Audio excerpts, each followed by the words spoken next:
Hello പ്രിയപ്പെട്ടവരെ, world കപ്പിനെ കുറിച്ച് തന്നെ അല്പം പറയാം. 2022 ഖത്തർ ഹോസ്റ്റ് ചെയ്ത വേൾഡ് കപ്പാണ് മലയാളികൾ ഏറ്റവും കൂടുതൽ നേരിട്ട് കണ്ടിട്ടുണ്ടാവുക. ഒരു പക്ഷേ അതിന് മുൻപും ശേഷവും എന്ന തരത്തിൽ വേർതിരിച്ച് പറയാൻ സാധിക്കുന്ന തരത്തിൽ മലയാളികളുടെ കായിക അനുഭവത്തെ മാറ്റിയെടുത്തൊരു വേൾഡ് കപ്പ്.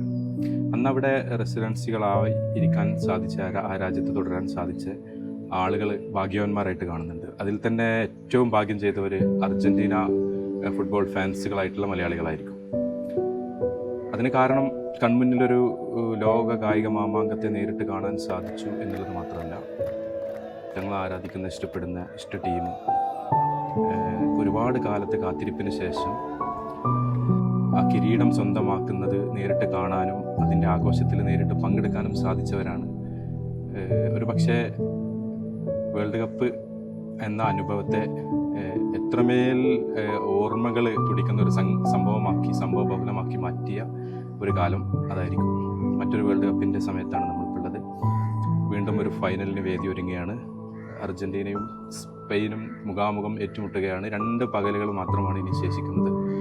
നാട്ടിലൊക്കെ ഫുട്ബോൾ ചർച്ചകളാണ്. 4 ആൾ കൂടുന്നിടത്തും യുവാക്കൾക്കിടയിലും പ്രായമായവർക്കിടയിലൊക്കെ ഫുട്ബോളാണ്. ശരിക്കും പറഞ്ഞാൽ കഴിഞ്ഞ 4 വർഷത്തിനിടയിൽ നമ്മളുടെയൊക്കെ ഫുട്ബോൾ ആസ്വാദനത്തിലും അനുഭവത്തിലും നമ്മളുടെ കാഴ്ചപ്പാടിലൊക്കെ ഒരുപാട് മാറ്റം വന്നില്ലേ? എല്ലാറ്റിനും മറ്റ് പല വിവാദങ്ങളും ആരോപണങ്ങളും കൂട്ടിക്കലർത്തി പരാജയപ്പെട്ടവരെ സൃഷ്ടിക്കുന്ന പല നെറേറ്റീവുകൾ, മാധ്യമങ്ങൾ കൊടുന്നിടുന്ന കുറേ ഫ്ലേവറുകൾ, മതത്തിൻ്റെയും ജാതിയുടെയും അതുപോലെ വിവാദങ്ങളുടെയൊക്കെ അതിൻ്റെയൊക്കെ പിറകെയാണ് എല്ലാവരും. വളരെ നിഷ്കളങ്കമായിട്ട് തോളോട് തോൾ ഒരുമി കണ്ടിരുന്ന ഫുട്ബോൾ മത്സരം എന്ന ആ ഒരു സംഗതിയെ പോലും അല്പം മലിനമാക്കാൻ ഇത്തരക്കാർക്ക് സാധിച്ചിട്ടുണ്ട്. 7 മത്സരങ്ങൾ അർജൻറ്റീന തുടർച്ചയായി വിജയിച്ചു. 8ാമത്തെ മത്സരമാണ് ഫൈനൽ.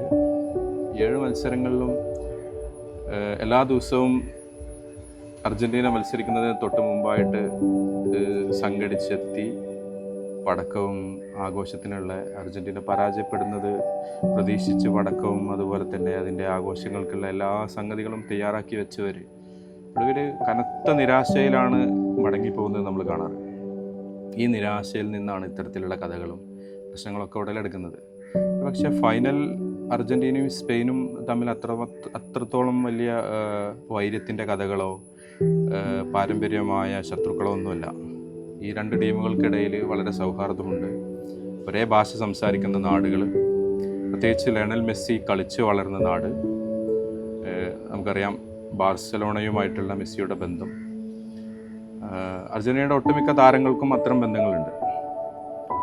അപ്പോൾ മറ്റ് ഫ്രാൻസോ അല്ലെങ്കിൽ ഇംഗ്ലണ്ടോ ബ്രസീലോ ഒക്കെ ഫൈനലിൽ എത്തുന്നത് പോലെയല്ല ഇരുവരും തമ്മിൽ നല്ലൊരു മത്സരം, ഒരു വലിയ പ്രശ്നങ്ങളൊന്നും ഇല്ലാത്ത നല്ലൊരു മത്സരം നമുക്ക് കാണാം എന്നുള്ളതേ ഉള്ളൂ. ആ മത്സരത്തിൽ ഈ വിവാദങ്ങളും ഇത്തരത്തിലുള്ള പ്രശ്നങ്ങളും ഈ ആളുകളുടെ കുടിപ്പകകളും നമ്മുടെ നാട്ടിലെ ഓരോ മനുഷ്യന്മാരും ഉള്ളിൽ സൂക്ഷിക്കുന്ന തരത്തിലേക്ക് വേൾഡ് കപ്പ് കാഴ്ചകളെ മാറ്റിയിട്ടുണ്ട്. വളരെ ഫ്രസ്ട്രേറ്റഡ് ആണ്, വളരെ നിരാശരാണ് പലരും. ചിലരൊക്കെ വളരെ വൈരാഗ്യ ബുദ്ധിയോട് കൂടിയിട്ടാണ് അർജൻറ്റീന ഫാൻസ് ആയിട്ടുള്ള ആളുകളോടൊക്കെ പെരുമാറിക്കൊണ്ടിരിക്കുന്നത്. അതൊക്കെ ഒരു നിരാശയിൽ നിന്നുണ്ടാകുന്നതാണ്. അപ്പോൾ അവർക്ക് വേണ്ടിയിട്ടെങ്കിലും ഈ ഒരു ഫൈനൽ സ്പെയിൻ ജയിക്കുകയാണെങ്കിൽ ചിലപ്പോൾ അവരുടെ പ്രശ്നങ്ങളൊക്കെ പരിഹാരമാവുമായിരിക്കും.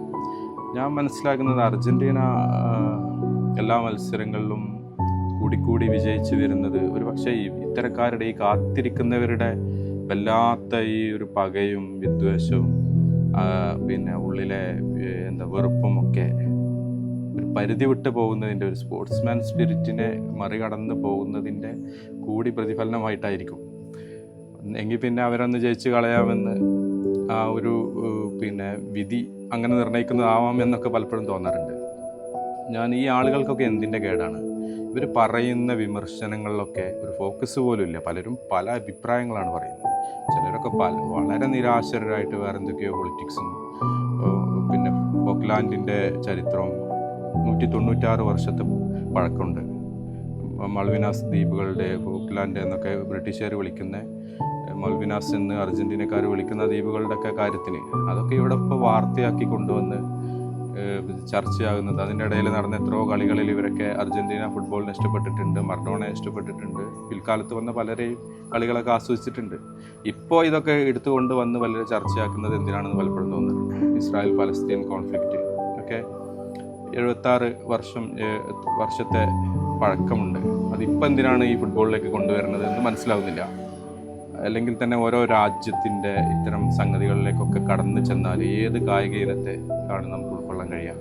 നമ്മുടെ ഇന്ത്യയുടെ ക്രിക്കറ്റിനെ ലോകത്ത് ഒരുപാട് ആളുകൾ ഇഷ്ടപ്പെടുന്നുണ്ട്. ഇന്ത്യയുടെ ബോളിവുഡ് സിനിമകളെ ഇഷ്ടപ്പെടുന്നുണ്ട്. ഇന്ത്യൻ രാഷ്ട്രീയത്തെ വെച്ച് മുൻനിർത്തിയാണെങ്കിൽ ഇതിനൊക്കെ ഇഷ്ടപ്പെടാൻ കഴിയും. എന്തെല്ലാം വിവാദങ്ങൾ അവർക്ക് ചൂണ്ടിക്കാണിക്കാനുണ്ടാവും. എത്ര ചരിത്ര പ്രശ്നങ്ങൾ, ചരിത്രത്തിലെ കറുത്ത അധ്യായങ്ങൾ ചൂണ്ടിക്കാണിക്കാനുണ്ടാവും. അപ്പോൾ അതിനൊക്കെ വെച്ചിട്ടാണോ ഈ കായിക ഇനങ്ങളെയും ഫുട്ബോളിനെയൊക്കെ വിലയിരുത്തേണ്ടത് എന്നുള്ളതാണ് ഒരു ചോദ്യം. ഈ വിവാദങ്ങൾ താനെ ഉണ്ടാവുന്നതല്ല, ചില ആളുകൾ ഇത് കാത്തിരിക്കുന്നവർക്ക് ഇട്ടുകൊടുക്കുന്ന എല്ലിൻ കഷ്ണങ്ങൾ മാത്രമാണ്. അതിൽ ഈ വിവാദങ്ങളിൽ ഇത്തരം സംഗതികളിൽ മാത്രം താല്പര്യമുള്ള ചില മീഡിയകൾ, ചില ആളുകൾ നമ്മുടെ നാട്ടിലുണ്ട്. ചില ഇടത് ബുദ്ധിജീവികൾ, ചില പത്രമാധ്യമ സ്ഥാപനങ്ങൾ ഒക്കെ അവരിട്ട് കൊടുക്കുന്ന ഈ സാധനങ്ങൾ ജനങ്ങളിലേക്ക് അവരിത് മാത്രം ഭക്ഷിച്ചാൽ മതി, ഒന്നിച്ചിരുന്ന് കളി കാണണ്ട എന്ന് അവർ തീരുമാനിക്കുകയാണ്. ആ തീരുമാനത്തെ ജനങ്ങളറിയാതെ സബ്സ്ക്രൈബ് ചെയ്യുകയാണ് എന്നുള്ളതാണ് ഇതിൻ്റെ യാഥാർത്ഥ്യം. അതിനറിയാതെ തന്നെ ഇത് പിന്തുണ കിട്ടിക്കൊണ്ടിരിക്കുകയാണ്. കളിയായിട്ട് കാണാൻ ഇവർക്ക് സാധിക്കുന്നില്ല. നല്ലൊരു ഫൈനൽ വരട്ടെ, ഈ രണ്ട് രാജ്യങ്ങൾക്കിടയിൽ നല്ലൊരു ഫൈനൽ വരട്ടെ. അർജൻറ്റീന തോൽക്കുകയാണെങ്കിൽ ഇവരൊക്കെ സംതൃപ്തരാവും എന്ന് നമുക്ക് വിശ്വസിക്കാം. വിജയിക്കുകയാണെങ്കിൽ ഈ ഫോക്ലാൻഡ് ദ്വീപിനേക്കാൾ ഒരു പക്ഷേ കുടിപ്പകയും അതുപോലെ പോരാട്ടങ്ങളൊക്കെ ആയിട്ട് വീണ്ടും അർജൻറ്റീന ഫാൻസിന് നേരെ ഇത്തരക്കാർ നമ്മുടെ നാടുകളിലും ഉണ്ടാകുമെന്ന് നമുക്ക് ന്യായമായിട്ടും പ്രതീക്ഷിക്കാം. എന്തായാലും നല്ലൊരു മത്സരം മിയാമിയിൽ സംഭവിക്കട്ടെ എന്ന് മാത്രമാണ് ഇപ്പോൾ ആശംസിക്കാനുള്ളത്.